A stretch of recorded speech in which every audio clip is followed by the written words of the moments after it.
سیار بن سلامہ نے بیان کیا، انہوں نے بیان کیا کہ میں اپنے باپ کے ساتھ ابو برزہ اسلمی صحابی رضی اللہ تعالیٰ عنہ کے پاس گیا۔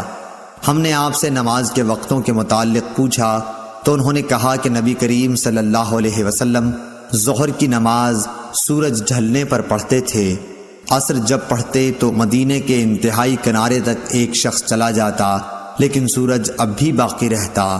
مغرب کے متعلق جو کچھ آپ نے کہا وہ مجھے یاد نہیں رہا، اور عشاء کے لیے تہائی رات تک دیر کرنے میں کوئی حرج محسوس نہیں کرتے تھے، اور آپ اس سے پہلے سونے کو اور اس کے بعد بات چیت کرنے کو ناپسند کرتے تھے۔ جب نماز صبح سے فارغ ہوتے تو ہر شخص اپنے قریب بیٹھے ہوئے کو پہچان سکتا تھا۔ آپ دونوں رکعات میں یا ایک میں 60 سے لے کر 100 تک آیتیں پڑھتے۔ صحیح بخاری حدیث نمبر 771۔ عبد الملک بن جریح نے خبر دی، کہا کہ مجھے عطا بن ابی رباح نے خبر دی کہ انہوں نے ابو ہریرہ رضی اللہ تعالی عنہ سے سنا، وہ فرماتے تھے کہ ہر نماز میں قرآن مجید کی تلاوت کی جائے گی جن میں نبی کریم صلی اللہ علیہ وسلم نے ہمیں قرآن سنایا تھا، ہم بھی تمہیں ان میں سنائیں گے، اور جن نمازوں میں آپ نے آہستہ قرأت کی ہم بھی ان میں آہستہ ہی قرأت کریں گے، اور اگر سورہ فاتحہ ہی پڑھو جب بھی کافی ہے، لیکن اگر زیادہ پڑھ لو تو اور بہتر ہے۔ صحیح بخاری حدیث نمبر 772۔ حضرت عبداللہ بن عباس رضی اللہ تعالی عنہ سے روایت ہے، انہوں نے کہا کہ نبی کریم صلی اللہ علیہ وسلم ایک مرتبہ چند صحابہ رضی اللہ عنہم کے ساتھ عکاظ کے بازار کی طرف گئے۔ ان دنوں شیاطین کو آسمان کی خبریں لینے سے روک دیا گیا تھا اور ان پر انگارے شہاب ثاقب پھینکے جانے لگے تھے، تو وہ شیاطین اپنے قوم کے پاس آئے اور پوچھا کہ بات کیا ہوئی۔ انہوں نے کہا کہ ہمیں آسمان کی خبریں لینے سے روک دیا گیا ہے، اور جب ہم آسمان کی طرف جاتے ہیں تو ہم پر شہاب ثاقب پھینکے جاتے ہیں۔ شیاطین نے کہا کہ آسمان کی خبریں لینے سے روکنے کی کوئی نئی وجہ ہوئی ہے، اس لیے تم مشرق و مغرب میں ہر طرف پھیل جاؤ اور اس سبب کو معلوم کرو جو تمہیں آسمان کی خبریں لینے سے روکنے کا سبب ہوا ہے۔ وجہ معلوم کرنے کے لیے نکلے ہوئے شیاطین تہامہ کی طرف گئے، جہاں نبی کریم صلی اللہ علیہ وسلم عکاظ کے بازار کو جاتے ہوئے مقام نخلہ میں اپنے اصحاب کے ساتھ نماز فجر پڑھ رہے تھے۔ جب قرآن مجید انہوں نے سنا تو غور سے اس کی طرف کان لگا دیے، پھر کہا اللہ کی قسم یہی ہے جو آسمان کی خبریں سننے سے روکنے کا باعث بنا ہے۔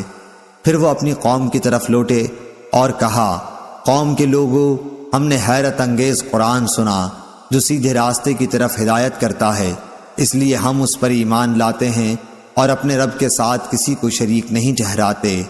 اس پر نبی کریم صلی اللہ علیہ وسلم پر یہ آیت نازل ہوئی، قل اوحی الی، آپ کہیے کہ مجھے وحی کے ذریعے بتایا گیا ہے اور آپ پر جنوں کی گفتگو وحی کی گئی تھی۔ صحیح بخاری حدیث نمبر 773۔ ایک شخص عبداللہ بن مسعود رضی اللہ تعالی عنہ کی خدمت میں حاضر ہوا اور کہا کہ میں نے رات ایک رکعت میں مفصل کی صورت پڑھی۔ آپ نے فرمایا کہ کیا اس طرح جلدی جلدی پڑھی جیسے شعر پڑھے جاتے ہیں؟ میں ان ہم معنی صورتوں کو جانتا ہوں جنہیں نبی کریم صلی اللہ علیہ وسلم ایک ساتھ ملا کر پڑھتے تھے۔ آپ نے مفصل کی 20 صورتوں کا ذکر کیا، ہر رکعت کے لیے 2 صورتیں۔ صحیح بخاری حدیث نمبر 775۔ عبداللہ بن ابی قتادہ نے اپنے باپ ابو قتادہ رضی اللہ تعالی عنہ سے روایت کیا ہے کہ نبی صلی اللہ علیہ وسلم ظہر کی 2 پہلی رکعتوں میں سورہ فاتحہ اور 2 صورتیں پڑھتے تھے، اور آخری 2 رکعات میں صرف سورہ فاتحہ پڑھتے۔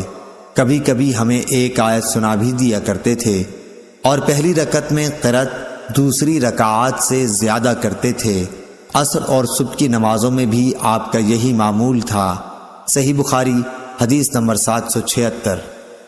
ابو معمر عبداللہ بن مخبرہ نے بیان کیا کہ ہم نے خباب بن ارت رضی اللہ تعالی عنہ سے کہا کہ کیا رسول اللہ صلی اللہ علیہ وسلم ظہر اور عصر میں قرآن مجید پڑھتے تھے؟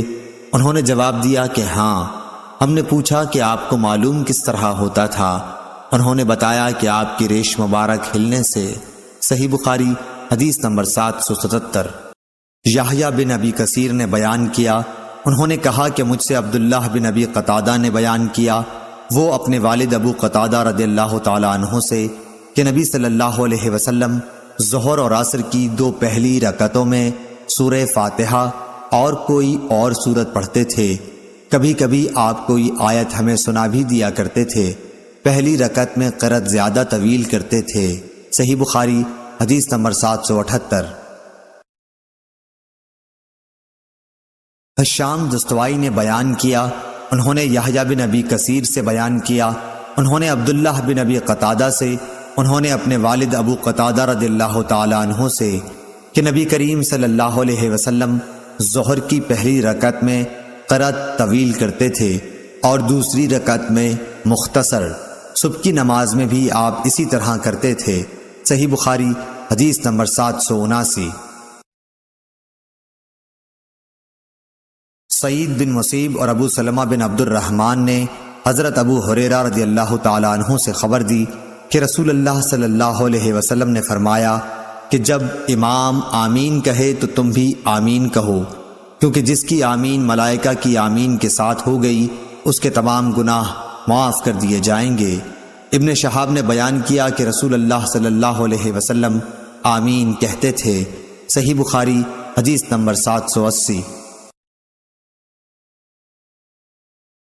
حضرت ابو ہریرہ رضی اللہ تعالی عنہ سے روایت ہے کہ رسول اللہ صلی اللہ علیہ وسلم نے فرمایا کہ جب کوئی تم میں سے آمین کہے اور فرشتوں نے بھی اسی وقت آسمان پر آمین کہی، اس طرح ایک کی آمین دوسرے کی آمین کے ساتھ مل گئی تو اس کے پچھلے تمام گناہ معاف ہو جاتے ہیں۔ صحیح بخاری حدیث نمبر 781۔ حضرت ابو ہریرہ رضی اللہ تعالی عنہ سے روایت ہے کہ رسول اللہ صلی اللہ علیہ وسلم نے فرمایا کہ جب امام غیر المغضوب علیہم ولا الضالین کہے تو تم بھی آمین کہو، کیونکہ جس نے فرشتوں کے ساتھ آمین کہی اس کے پچھلے تمام گناہ معاف کر دیے جاتے ہیں۔ سمیع کے ساتھ اس حدیث کو محمد بن عمرو نے بھی ابو سلمہ سے، انہوں نے ابو ہریرہ رضی اللہ تعالی عنہ سے، انہوں نے حضرت صلی اللہ علیہ وسلم سے روایت کیا، اور نعیم مجمر نے بھی ابو ہریرہ رضی اللہ تعالی عنہ سے، انہوں نے حضرت صلی اللہ علیہ وسلم سے۔ صحیح بخاری حدیث نمبر 782۔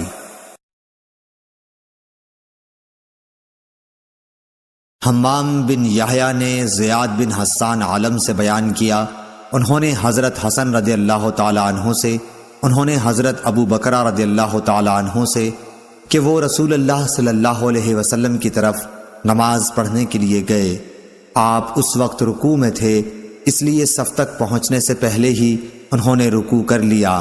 پھر اس کا ذکر نبی کریم صلی اللہ علیہ وسلم سے کیا تو آپ نے فرمایا کہ اللہ تمہارا شوق اور زیادہ کرے، لیکن دوبارہ ایسا نہ کرنا۔ صحیح بخاری حدیث نمبر 783۔ عبداللہ طحان نے سعید بن ایاس حریری سے بیان کیا، انہوں نے ابو العلا یزید بن عبداللہ سے، انہوں نے مطرف بن عبداللہ سے، انہوں نے عمران بن حسین سے کہ انہوں نے حضرت علی رضی اللہ تعالی عنہ کے ساتھ بصرہ میں ایک مرتبہ نماز پڑھی، پھر کہا کہ ہمیں انہوں نے وہ نماز یاد دلا دی جو ہم نبی صلی اللہ علیہ وسلم کے ساتھ پڑھا کرتے تھے۔ پھر کہا کہ حضرت علی رضی اللہ تعالی عنہ جب سر اٹھاتے اور جب سر جھکاتے اس وقت تکبیر کہتے۔ صحیح بخاری حدیث نمبر 784۔ امام مالک رحمۃ اللہ علیہ نے ابن شہاب سے خبر دی، انہوں نے ابو سلمہ بن عبد الرحمن سے، انہوں نے ابو ہریرہ رضی اللہ تعالی عنہ سے کہ آپ لوگوں کو نماز پڑھاتے تھے تو جب بھی وہ جھکتے اور جب بھی وہ اٹھتے تکبیر ضرور کہتے، پھر جب فارغ ہوتے تو فرماتے کہ میں نماز پڑھنے میں تم سب لوگوں سے زیادہ رسول اللہ صلی اللہ علیہ وسلم کی نماز سے مشابہت رکھنے والا ہوں۔ صحیح بخاری حدیث نمبر 785۔